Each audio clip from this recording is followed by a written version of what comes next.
I also want to bring back in our guest, Robert Lamb. He's been sitting with me on set here at Bloomberg headquarters.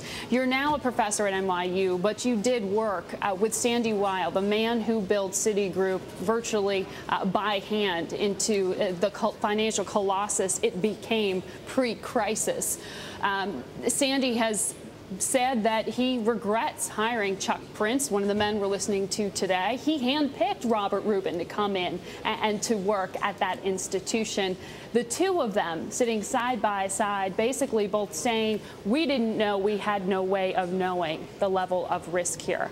I want to highlight something that Robert Rubin said about communications at Citi, because you said something that differs greatly from the way that Rubin characterized how Citigroup functioned. He said that he thought that risk management was run well, that they had meetings on a monthly basis. He said the risk management team reported to an audit committee and the board. It's simply that the instruments that were problematic at the time weren't in question. No one thought at that time that CDOs would be a problem, so they weren't elevated to that level. I mean, what was communication truly like in the time that you worked with Sandy? Communications at Citigroup have been poor internally across a spectrum for some time, and still are. And part of the problem was that the right hand didn't know what the left hand was doing. The different departments of Citigroup had difficulty talking to each other.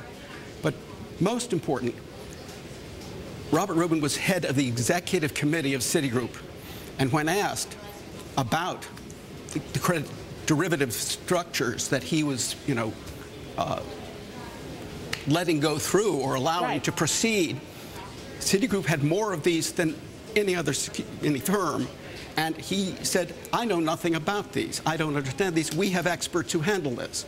It also transpired that, according to the Financial Times today, they went to outside advisors. Hired consultants to carry out this, to advise them CDOs. And say, keep going with this. UBS did that as well. And the fact that they did not understand their own securities, in which they were the biggest players in the market, and created structured investment vehicles to hold these on a scale far beyond any other firm, and did not understand the inherent risk that these had,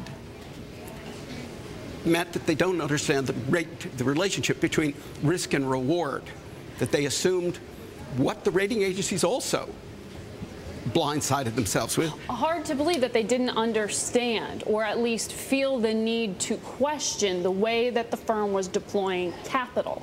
Especially when warned in an email that you mentioned by Robert Bowen, saying 2/3 of our mortgage securities are unsafe. Yeah, Richard Bowen yesterday testified before the same commission, saying that in mid-2006, more than 60% of mortgages bought from other firms and then sold to investors, such as Fannie and Freddie, were, as he characterized them, defective. He said that he put this in a memo, he sent it up to Robert Rubin, and then received communication from the legal team internally saying, well, we'll look into it.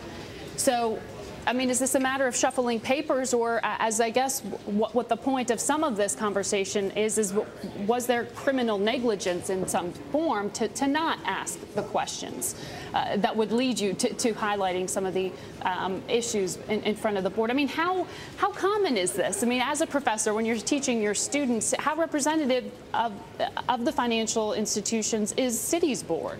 Is it like this throughout Wall Street? Many firms rubber stamp opinions of those below.